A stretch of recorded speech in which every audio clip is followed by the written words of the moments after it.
Hi, hello, I hope you're taking care of yourself. If you're new here, my name is Lexi, and today we are so back. We're gonna be talking tropes. Tropes get a lot of flack, I think, for being cookie cutter, generic, kind of white bread descriptors of things. I mean, I myself have described books in the past as being like poorly disguised stacks of tropes in a trench coat before, so that can definitely be true, don't get me wrong, but tropes are tropes for a reason. They're fun, they're recognizable, and they're the foundation for a lot of the best stories in all of media. And today, in this video, I'm going to be telling you which ones are fantastic, which ones belong in prison, and then which ones kind of fall between those two extremes. It's not that I'm an expert exactly, but I did read fan fiction as essentially a full-time job between the ages of 12 and 18, so take that as you will. I do believe that I've seen some things out in this world. You know, I come by my opinions honestly. I have a good mix in this list of typical fantasy tropes and typical romance tropes, so we're keeping it broad, all audiences today, and I have 6 categories I'll be sorting everything into. The top category I have named the Pantheon, and these are the exalted tropes. These are tropes that will often single-handedly make me consume a piece of media just because I've heard like a whisper of an echo that they might be there. When I go too long without reading or watching something in this category, I start to go through withdrawals. It's like actively bad for my physical and mental health to be without them for too long. That's how much I like these. The next category is always eats, and this is pretty self-explanatory. These always eat, they're always a good time. In almost all forms, they are a feast for the body and spirit. It's pretty hard to bungle them up, although it is definitely possible. Next up after that is a little treat for me, and these are tropes that on an objective level probably are not good enough to belong in the higher tiers, but to me, they're crack. These are my absolute guilty pleasures, no matter how silly they are. They just fill me with this pure and unbridled childlike joy. You know, next up after that is smash, and these tropes are fine. I'm pretty neutral on them. They can definitely be executed really well, but just them being there in the book is not enough. It doesn't really make me feel any kind of way. After that, we have highly variable, and this is a category for tropes that depend strongly on execution. They can go from slaying, just absolutely doing numbers for me, to, on the other hand, if they're not done very well, these are tropes sometimes that make me wish I'd never learned how to read. For better or for worse, these have range. And lastly, the final category, I have jail. Also pretty self-explanatory, I think. Just jail for these. They're the worst, and I don't like them. I wish them only the worst in life and love. Okay, that's all of the categories, and I've pulled like 40 or so tropes. Obviously, this is not going to be an exhaustive list. I don't know if you too have spent days of your life slowly picking through tvtropes.org as I have, but we're not doing everything. I've just picked the ones that feel the most relevant and that spark joy to discuss with you today. And even though I would consider this to be a definitive list, given my history, my expertise, that's also mostly a joke, because I'm not here to yuck your yum, okay? Like, if something in my jail tier really lights your fire, really keeps you warm through these long winter nights in this absolute hellscape of a planet, don't let me take that away from you, okay? This is just my opinions, which of course are right to me, but who's to say if they'll be right to you? Whether you agree with me or not is the fun mystery that we're going to be exploring in this video together. Aren't you excited? Okay, that's everything that you need to know, but before we get started, I just have a quick word from Past Me and the sponsor of today's video, which is Book of the Month. Jumping right in real quick with a word from the sponsor of today's video, which is Book of the Month. If you've never heard of them before, which would surprise me if you watch my videos since I love them, Book of the Month is a book subscription service that hand selects several of the very best new releases that are coming out every single month. You go into their website or into the app on your phone, you browse through all of their really cute curated tags and information and synopses on all of the books, you pick one out, and then they ship a brand new hardcover straight to your door every single month. I absolutely love Book of the Month. I feel like they have a really good eye for picking out banger debuts in particular, and they select from a pretty wide variety of different genres, so there's always going to be something that you like every single month, no matter what kind of reader you are. But even if you don't, if nothing catches your eye, you can always just pause your subscription, no questions asked, until the next group of books are released. So it's super low pressure, and it's a really great way to pick up books that you might not have discovered on your own. I selected 2 books this month. I got Margot's Got Money Troubles and then The Lion Women of Tehran, and these books are so different in vibe that it's kind of insane. This one is a kind of quirky, hot girl, like literary comedy that's about this super young single mom who's facing financial ruin, and she decides to start an OnlyFans in order to not like become destitute, and she does so using the tactics of her dad, who's a professional wrestler and knows a lot about like crafting characters and creating narratives. And then this one, The Lion Women of Tehran, is a much more serious historical fiction look at these 2 women who are growing up friends in Iran prior to all of the political turmoil, and also I think during it in the 1970s. This is by the same author as The Stationery Shop, which is one of my friend's favorite books, and I've been meaning to read something by this author forever, so that's why I picked both of these up. But if you would like to join me in reading either of these this month, you're in luck, because you can use the link in my description and hop on over to the website to get your very first Book of the Month book for only $9.99 with the code BREEZE, and that is a fantastic deal for a hardcover that's delivered straight to your door. So check it out, love yourself, treat yourself this summer to a fun new book. Thank you Thank you again to Book of the Month for sponsoring this video. I love you guys so much. You rock. But with that, let's get back to it. Okay, hello, welcome back. Starting off strong with accidental pregnancy, this is going straight to jail. Do not pass go. Do not collect $200. When I'm reading a silly little romance novel, the last thing I want to do is confront one of my top 10 fears in daily life. This is a scenario in books that fills me with the anxiety of being hunted for sport. Not even because I'm projecting and I would rather walk into the sea than have this happen to me, but I have never looked at a couple in the middle of a romance novel who's dealing with conflict and problems and thought to myself, you know what would improve this? You know what would really make me believe in them to stay together forever and deal with all of their problems? A human child. That would really do it. I have never once thought that, and I will never take seriously authors who try to convince me that this is healing, because I feel that's always how it goes. You have the accidental pregnancy trope come up, and then the main couple has to solve all of their other problems, and they finally talk and are honest about their feelings and everything's fine, so that way they can raise this baby together. And it just makes me feel like I'm reading the backstory of the kid at summer camp you meet 15 years later who comes from a broken home with parents that throw glass bottles at each other because they never should have been together but had to get married for the kid. You know what I mean? It's just I hate it. I hate it. I hate it every single time. Honestly, it's impressive. I don't think I've ever read a book that this didn't make so much worse. Next up is the amnesia trope, and this can come in one of two forms most of the time. You can either have a protagonist who starts off the series with absolutely no memories and kind of has to put together the pieces of who they used to be with the reader as you're trying to figure everything out. Or in the other form, you have the main character or some kind of important side character loses their memories in the middle of the book. And you as the reader know what they used to be like, but you kind of have to reconcile that as they're figuring out what to do with their amnesia in the middle of the story. And I think that this strongly depends on how it's executed. Type 1 amnesia can sometimes be really fun, but I also feel like it can be a crutch to avoid having to do baked-in world building the normal way, especially in fantasy. You can just have your main character have amnesia, and then all of the other characters can tell them how the world works because they're a fresh-faced infant and they don't understand anything. And that can be lame, in my opinion. Also, if they've forgotten something about their identity that is later revealed as this insane twist, that can be pretty dumb, but it can still be good, especially with books that have a mystery component or an unreliable narrator. Then it can smack. But type 2 amnesia, when it happens in the middle of the book, I almost never like. Most of the time, it just really cheapens the relationships between the characters or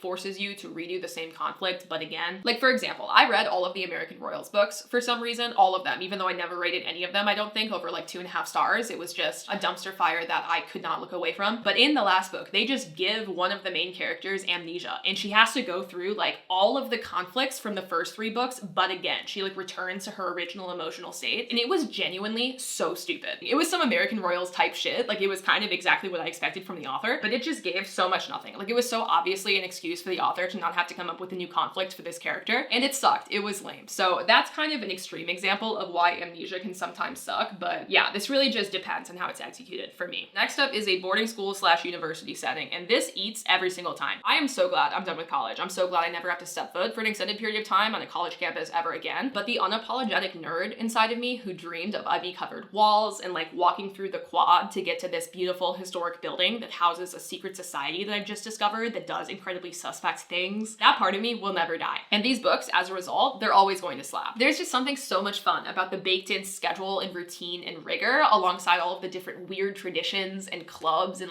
ancient histories of the campus. It just cooks every time, especially if you're reading something with a mystery component or something that's a little bit culty. I love it. I love these books. Whether they're magical or not, this is my favorite setting, I think. Brother's Best Friend for me is a smash. I want to say off the jump that I'm never mad if this is in my book. It's never gonna make me cringe. But what is this really? I was 7 years old in love with this 9-year-old boy who happened to be my brother's best friend, but I never really knew anything about him because he was my brother's best friend. For the most part, I just don't care about this. And I feel so often this entire premise rests on the back of the older brother being no, you can never date my younger sister. How dare you even consider it? She's forbidden to you. And it's A, grow up. B, get better friends. Why don't you trust her with him? Does he hate women? If so, why is he your friend? What does that say about you? Because the only reason that you would feel the need to be that protective over your younger sister is if your best friend is just the woe, absolute trash dumpster fire of a man. Because in real life, this is honestly an ideal situation. You basically get to spend every single holiday together forever if they get married and they're happy together because you care about your sister and you care about your friend and you pick good enough friends. And I don't know, all of this to say, it's just kind of a boring premise with a dumb conflict as its backbone. Because unless there is an interesting secondary dynamic or trope at play. It's like, you can write anything in this world. Pick something that's interesting. I'm honestly begging you. But yeah, that's all more negative than I really am, because honestly, most of the time I feel indifferent towards this. But next up is bully romance, and this is straight to jail as well. This is a trope where you have the main character who is like the kindest and sweetest and loveliest girl that there's ever been. Like, she might be a little bit shy, a little bit socially awkward, but she's doing her best, you know? And then you have a guy who just decides to ruin her life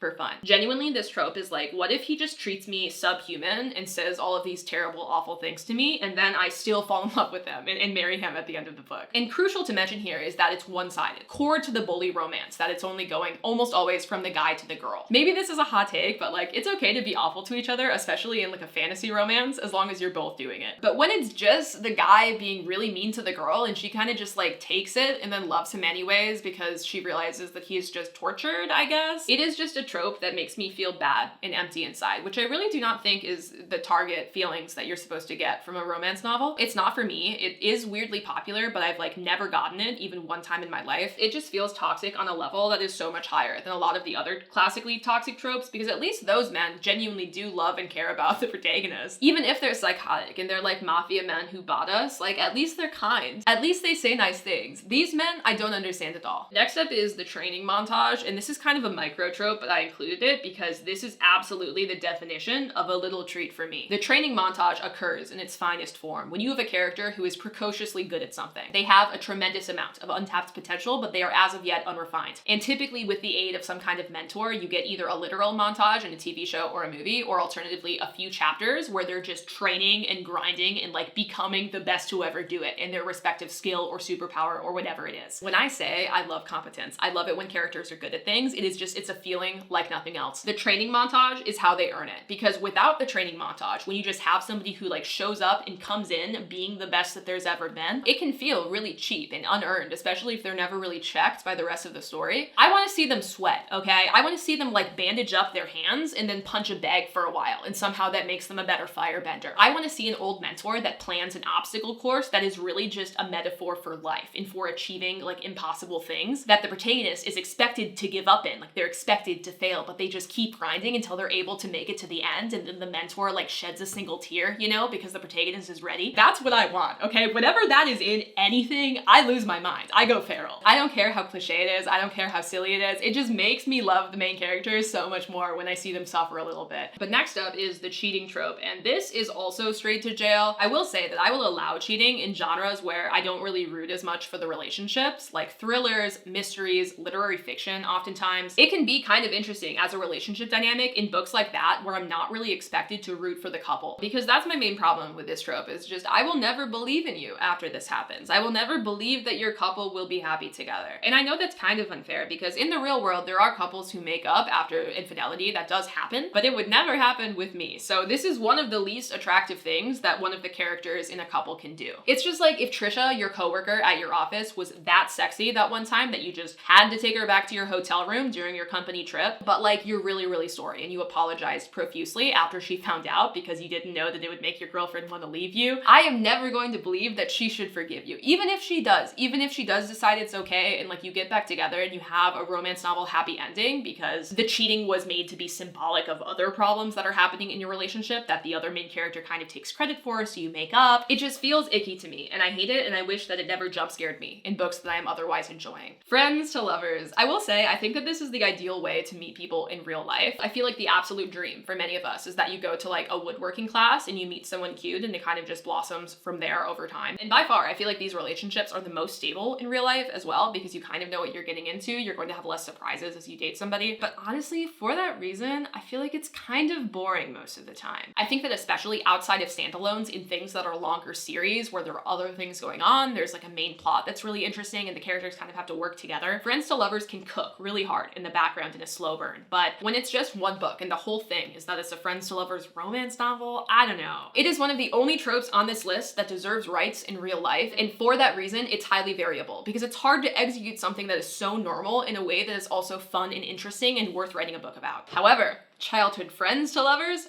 always eats, in my opinion. And these might seem very similar. You might be confused as to why they're so different on the list, but let me explain. Childhood friends to lovers almost always implies some kind of falling out that happened in between childhood friends and lovers. There's normally kind of a two strangers to lovers component in there, where you have a book that's like, I used to play with Finn every summer at the beach from when I was 6 until I was 17, but then something awful happened and we fell out of touch for 12 years. And now we're both 29 and we run into each other mysteriously at somebody's wedding or something. And even though we're so much hotter now and so many years have passed and I've like actualized, when we make eye contact across the crowded bar, I feel like we're 15 again with our toes in the sand. But can we ever get past the original tragedy that kept us so far apart to begin with? And even if we do, could he still be the same Finn that I used to throw a frisbee to all those years ago? Am I even the same girl with the braid, freckles, and a book that I keep in my backpack that's shaped like a flower? And it always cooks every single time. Like, that additional layer of built-in mystery and conflict is so much fun to me, especially when it's revealed that character A has kind of always held a candle for character B, like they've never really fallen out or forgotten that first love of their youth. It is possible to screw this up. Like, there was a book that was really big a couple of summers ago where the central mystery reveal was so bad that it genuinely ruins the entire book for me. Whatever book you're thinking of, you're probably right. It was like a big summer beach read. But as long as you don't do that, as long as you have any semi-legitimate reason for them to have fallen out of touch, this trope is so much fun. Next up, we have the typical chosen one trope. This is like a quintessential part of almost every young adult fantasy series that has ever been and ever will be. And honestly, I think this trope gets a lot of flack because it's often paired with having a Mary Sue character who's just kind of better than everybody else in every way and has no flaws, and that can suck for sure. But for me, this is still a smash. I'm neutral on this. There are so many good chosen one pieces of media, especially in my opinion, when the chosen one doesn't really want to be the chosen one, when they're kind of an anti-hero who walks ass backwards into having to do something really important to save the world. That is so much fun in my opinion. But even in more traditional kind of chosen one stories, I don't really mind. It doesn't really say anything to me about the quality of the actual book or TV show or movie. Sometimes it's awesome, sometimes it's not awesome, but either way, it's almost never because of the chosen one trope. It's like something else is done very well or very poorly that makes the piece of media good or bad. Next up is having a conflict due to poor communication, otherwise known as the miscommunication trope, but miscommunication was too long a word to have readable text. You might think that this would go to jail, but actually, in my opinion, this is highly variable. And don't get me wrong, this can definitely be the worst. This can be one of the tropes that makes me most want to tear every single hair one by one out of my skull, but like, not all miscommunication tropes are created equally, because a lot of conflict is rooted in this, in real life and in books. It's rooted in this inability to communicate in a way that makes sense to both of you with your partner about your needs and desires. And it definitely can be dumb. Like, you can have a 90%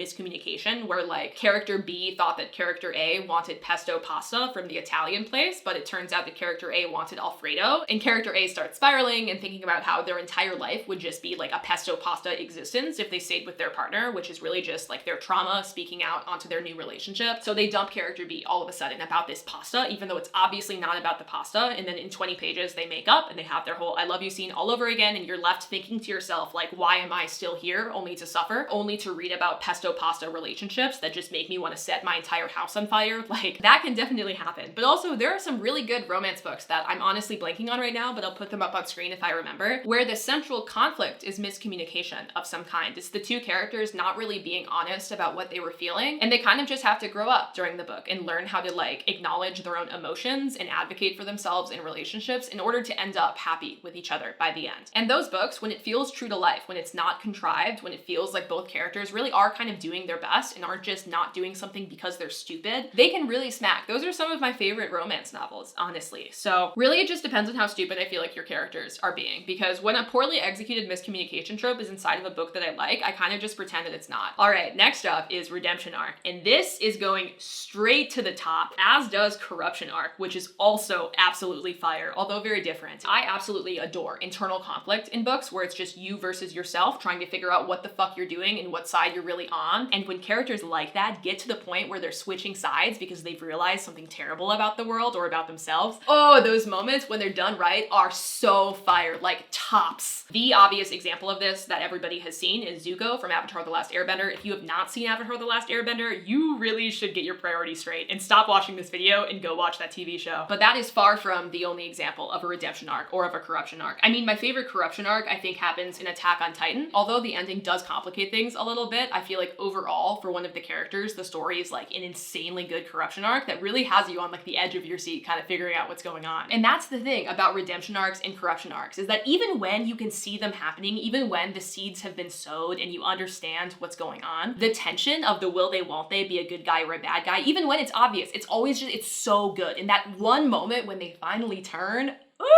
it's so much fun. I absolutely love these. If you have any recs, please let me know. Honestly, for anything in this section of the list, like I will eat it up. Next up after that is when the main cast has this like big battle going on, or this big thing is happening that like they're probably losing, they're not doing very well. When on the horizon appears this character that you thought was dead or disappeared or just for whatever reason out of commission, like you never thought that you would see them again, they pull up at the most pivotal moment, they join the main team, and the day is saved. This is so niche compared to the rest of this list, but a lot of the niche ones I picked because they're little treats for me. I love these moments, bro. They always get me. I feel like I always cry. It's just so good every single time. And I'm honestly so gullible. Like I normally believe it when a book tells me that somebody is dead. So like, it's just such a roller coaster. It always gets me. Fake dating. This is also maybe a hot take, but for me, this is kind of just a smash. I don't hate it like some people do, but I do find it to be incredibly formulaic in a genre that obviously is already quite formulaic. Like a romance novel has a very predetermined arc. You know what you're gonna get. But like the fake dating conflict 100% of the time is just, I'm being forced to fake date this person that I didn't like before, except acting like I'm in love with them is making me develop real feelings for them. Isn't that crazy? But it's all fake and they could never feel the same way about me. Like that is always the conflict in a fake dating romance. And I'll still read it and I'll probably have a good time. I'll probably rate it 3.5 to 4 stars, but it doesn't turn my head in the way that other tropes do. But next is enemies to lovers. And you might think that this is going in my top tier. It's not. It's going in always eats because it does always eat when it's done correctly. I have so much beef with books that are marketed as enemies to lovers, where it's really just, you did a mean thing to me one time 3 years ago and I've held it against you ever since, but like now it's chapter 4 and I guess we can be friends. And the enemies section of the book is like 15 pages long and then you just have them lightly bantering for the rest of the time. And it just bugs me so much. Like I feel like to be real enemies to lovers, you almost have to be slow burn. And you have to have a real, non-petty, important reason to hate each other that would actually make you want to avoid developing feelings for that person. If you kiss with any kind of affection or endearments attached before like page 200,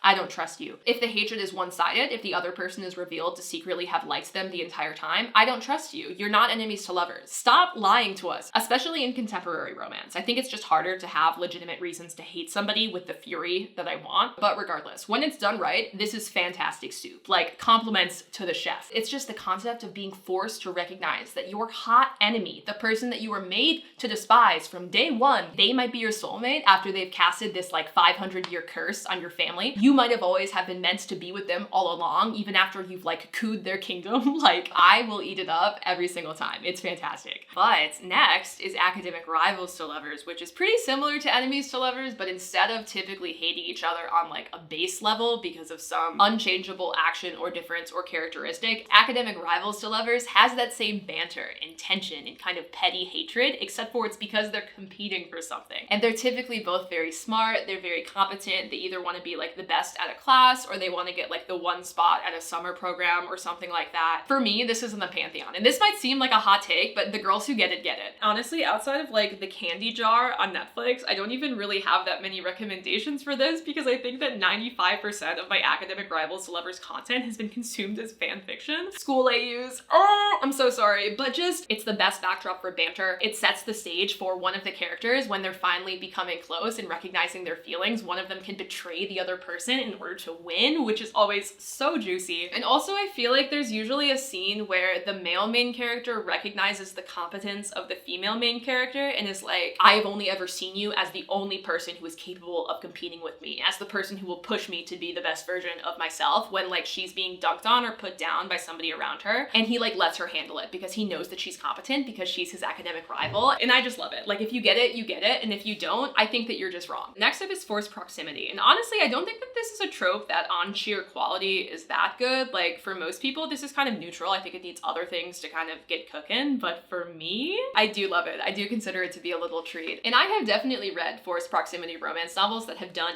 absolutely nothing for me, but what I'm thinking about when I think of forced proximity is specifically when two characters who would otherwise not want to are forced to work together to accomplish some kind of goal. I like to call it reluctant partners in crime. I think that sometimes these are books that can be advertised as enemies to lovers, but that is not accurate. accurate in my opinion. It's just like two people who kind of maybe dislike each other who have to do something together. But it's good for its own reasons. Like, I love those scenes where the characters notice something about the other person that they never would have noticed if they hadn't been spending every waking hour together. And it's clearly them starting to develop feelings, but they're not all the way there to acknowledging it yet. It's just scrumptious. But with that said, I'm not sure how well that this stands on its own most of the time. I think that it's kind of like the accent wall of tropes. You still need to have a nice room. You still need to have nice decor in order for your accent wall to not look super out of place, but it can really pull things together if you do it right. Okay, I'm gonna speed up a bit because I'm yapping way too much and I do need to eat dinner eventually. But next is Grumpy Sunshine, and this is also, I think, a hot take, but honestly, this is just a smash for me. I think it's just kind of overdone, and unless the Sunshine has a little bit of spice to her, like unless she can kind of hold her own and banter back and like be more than just painfully sunshiny and optimistic all the time, I honestly think that the dialogue in some of these books can be a little bit stilted and annoying, but it's never going to stop me from picking a book up. And I do think it can add some pretty cool flavor sometimes, as long as there are other things going on. And also as long as the grumpy person isn't kind of just like sad and stoic and boring. Like, they need to be at least a little bit snarky and clever, in my opinion, for this to work. I also will say that for straight romances, I do really like it when it's grumpy girl ex sunshine boy. I think that that can be really fun. That can feel kind of subversive. So yeah, it's a smash. I'll still read it, but it's just not going to single-handedly draw me to the book. Hero loses powers.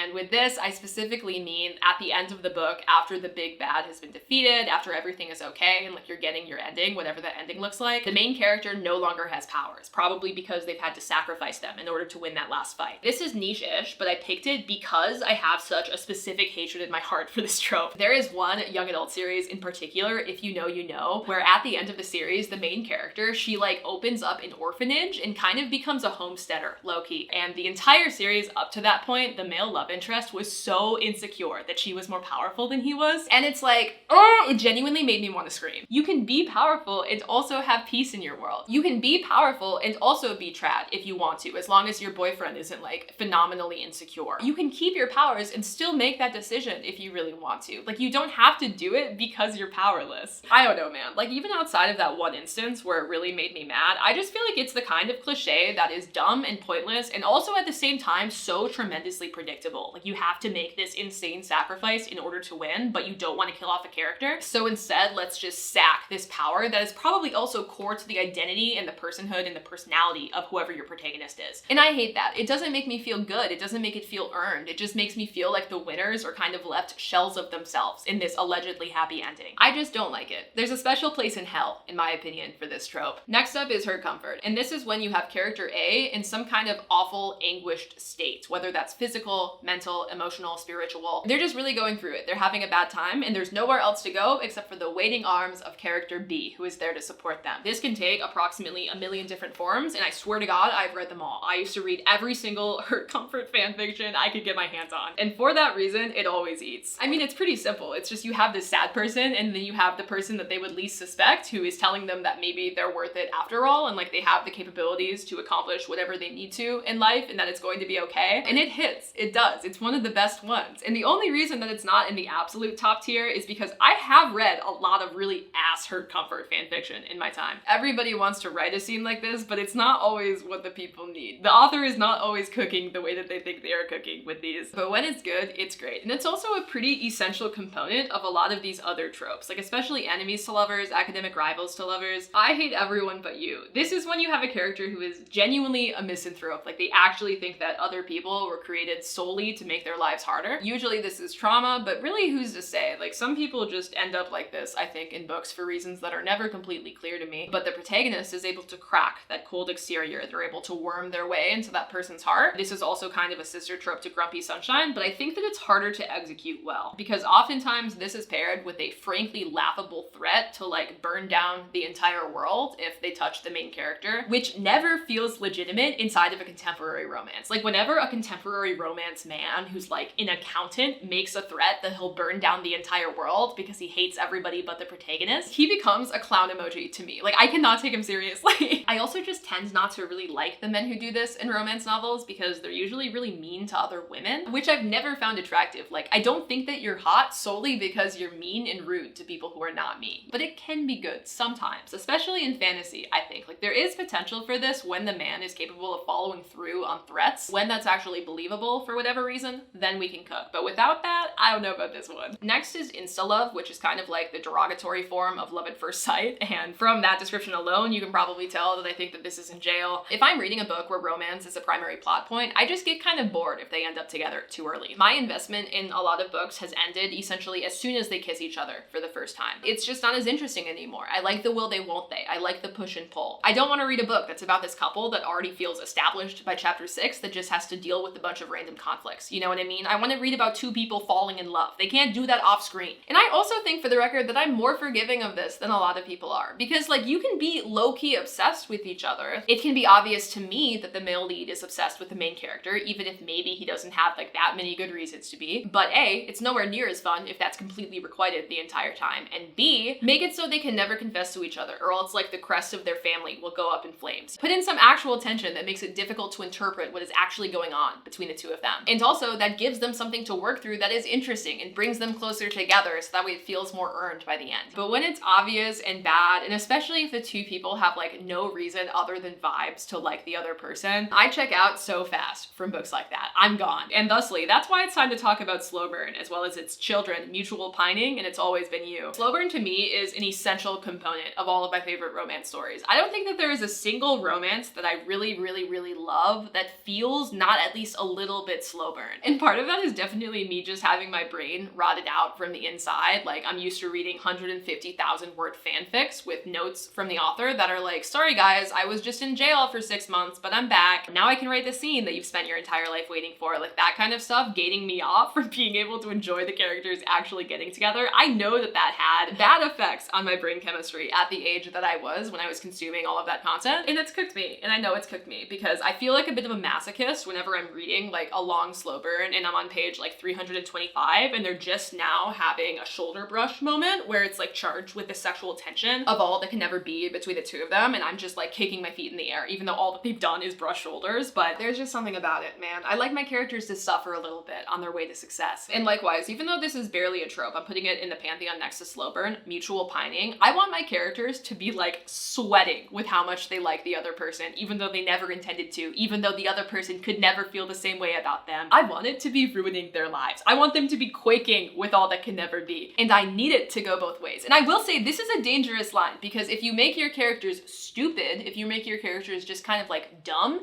and ignorant of the fact that the other person is into them, then the magic is gone. It can't be like super obvious that character B has always been in love with character A. That ruins the fun. This is a pair of tropes that has to be done artfully, with tact, with patience. But if it's done right, it's so good. And similarly, the It's Always Been You trope, which is a common component of slow burn mutual pining, although it's also a pretty common component of like childhood friends to lovers, I mentioned it. Other tropes too. This is not in the pantheon, but it does always eat. The concept of it never could have been anyone else for me. I would have just, I guess, died alone, if not for you, or at least died sad and regretful. Obviously, it's kind of pathetic, but it's like pathetic in a way that's hot. It's pathetic dressed up in lingerie and ready to have a good time. 10 out of 10. Whenever this scene is in a book, I lose my mind. Genius character, and specifically what I mean by this is having a genius character who like wins against far superior opponents as a result of being a genius, like as a result of like trickery, or just coming up with a really clever ragtag solution to defeat a brawny opponent who in every respect should have won. This is certainly a little treat for me. If you can't guess by now, I really like competence in books. Let me say it again for the people in the back. And I love the creativity that's on display when this works well, because when you have a well-executed genius character, it requires a really intelligent and sharp writer, because the stakes have to feel real. Like, for this to be satisfying, you have to feel like everybody is doomed, like they're really just out of their league, and then out of nowhere comes this awesome, insanely creative solution that only the sly, wisecracking trickster on the team could have come up with. Whenever that happens, whenever I'm like, how are they gonna get out of this one? And then they get out of this one with something like that, I am losing my mind. I think it's super duper fun. Knife to the throat. This is a smash, I guess, for me. You might think that I would be not neutral on this, considering that enemies to lovers is so high, and I feel like this is an enemies to lovers cliche, but honestly, I feel like this has been done so many times that when the author tries to write a scene like this with their full chest, it comes off kind of cringe at this point. It's more about what they say during the knife to the throat scene than it is about the knife to the throat. You know what I mean? Like, the quality of the banter is really what matters, in my opinion, and that's really independent of what's happening in the book. It's okay. Love triangle. This is a classic, and I'm actually not a love triangle hater, but I do think that it really depends on how it's done. It's definitely pretty lame when there's one person who you know the entire time is going to win, and then the tertiary character character kind of only exists to be a romantic rival and like doesn't have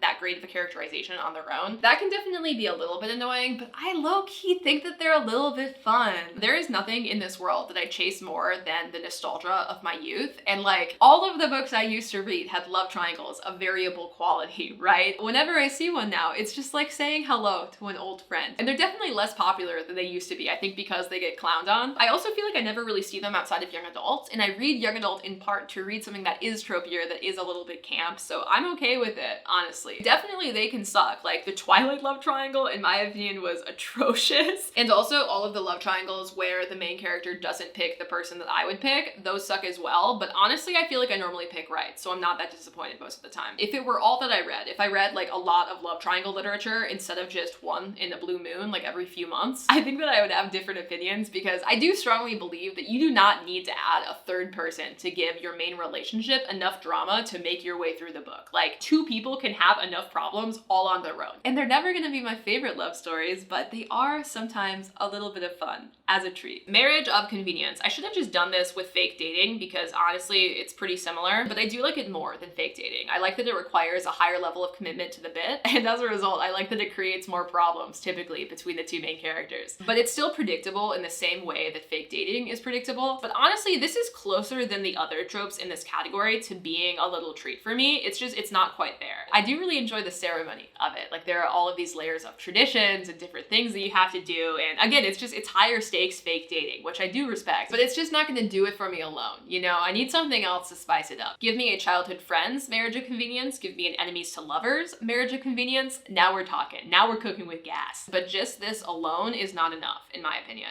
Found family. If you know anything about me, you know that I love found family. Ah man, me when the blood of the covenant is thicker than the water of the womb. I love friends in books. I love friends that would die for each other. I love ragtag groups of outcasts who come together in one unit because nobody else has ever looked after them in the world, but they love each other so much. It's just so good. It's always good. It always makes books so sad. Also, whenever something bad happens to one of the members of the found family, like that is the quickest way to make me cry. Do not contact me for 5 to 10 business days if you are going to kill off a member of my found family in a fantasy book, okay? Honestly, I feel like there's just nothing new to say about found family. Like everybody already loves this for very good reason. If you don't love this trope, like do you not like being accepted for the person that you are? Do you not like friends? Do you not like having the courage to be understood by people who may not share your last name, but they do share your spirit, they do share your fire? Like maybe when you're older, you'll understand why it's important to like found family, but honestly, I've never met anybody in my life who did not love this trope, so that's really all I have to say on that. This is probably the GOAT. Like it's a classic for a reason.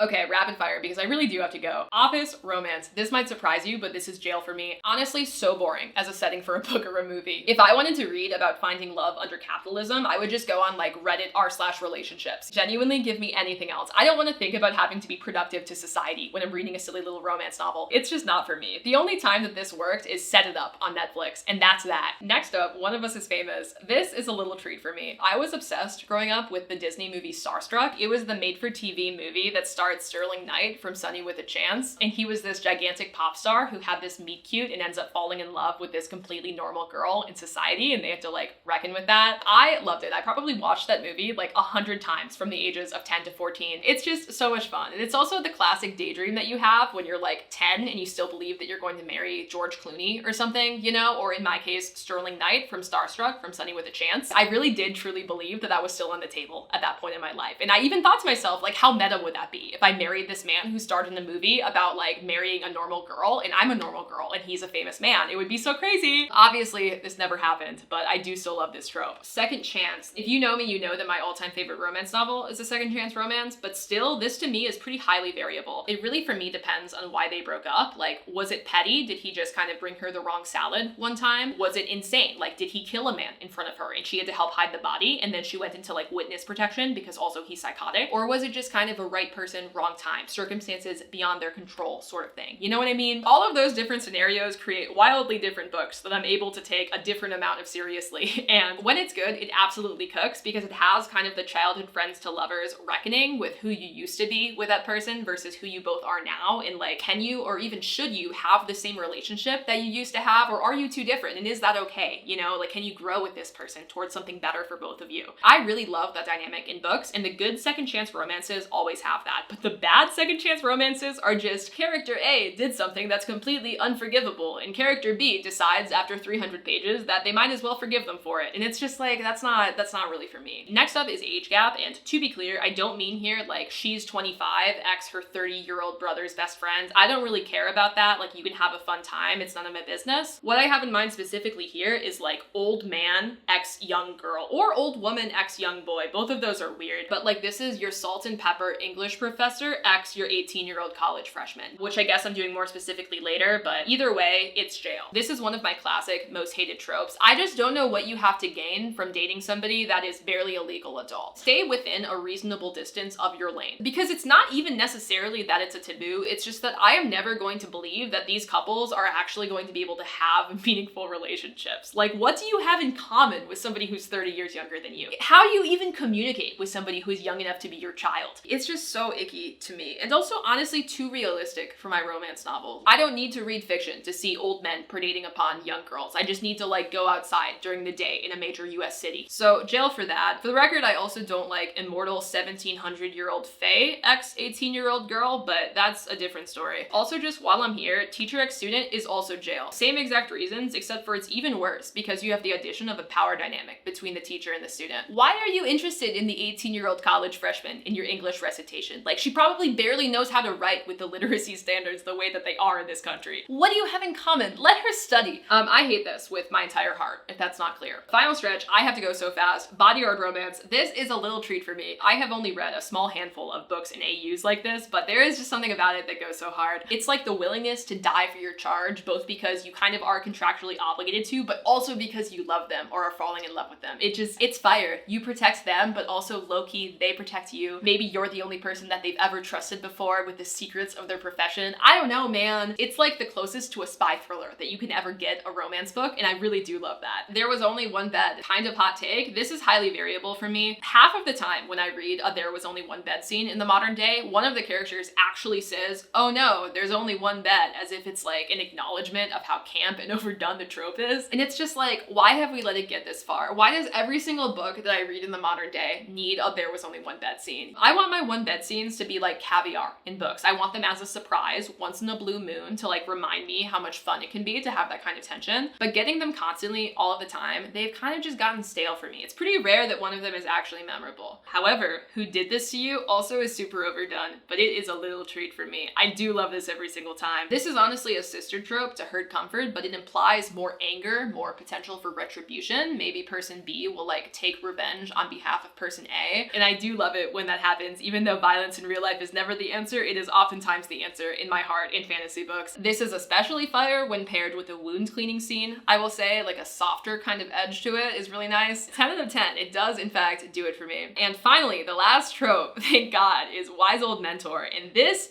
always eats. I have Uncle Iroh on here for obvious reasons. He's like quintessential wise old mentor. He's a god. Anybody with eyes and ears does love him. But any like wise, benevolent old mentor, or alternatively like grizzled veteran mentor, those are also really fire. They're always good. They always eat. And they also set up some of the most heartbreaking scenes in media when you become unhealthily attached to the wise old mentor and then something happens to them. It is not a good time. It does feel like a tactical, emotional nuke. But yeah, this is the list. I could order it more specifically within the tiers, but I'm not going to do that because I have to go actually right now. Thank you for tuning in to this cool video. I hope that you agree with most of my takes, and that if you don't, you're nice to me. Please. I strongly recommend subscribing if you agree with my takes because we're clearly in sync. I also recommend subscribing if you don't agree with my takes because it's important to challenge yourself in life. But either way, please tell me every thought that you have in the comments. I try to read as many of them as I can. But yeah, that's it. I'm actually on vacation right now, so I'm gonna go do vacation things and get some dinner. But thank you guys so much again. I love you, and I will see you when I see you. Bye!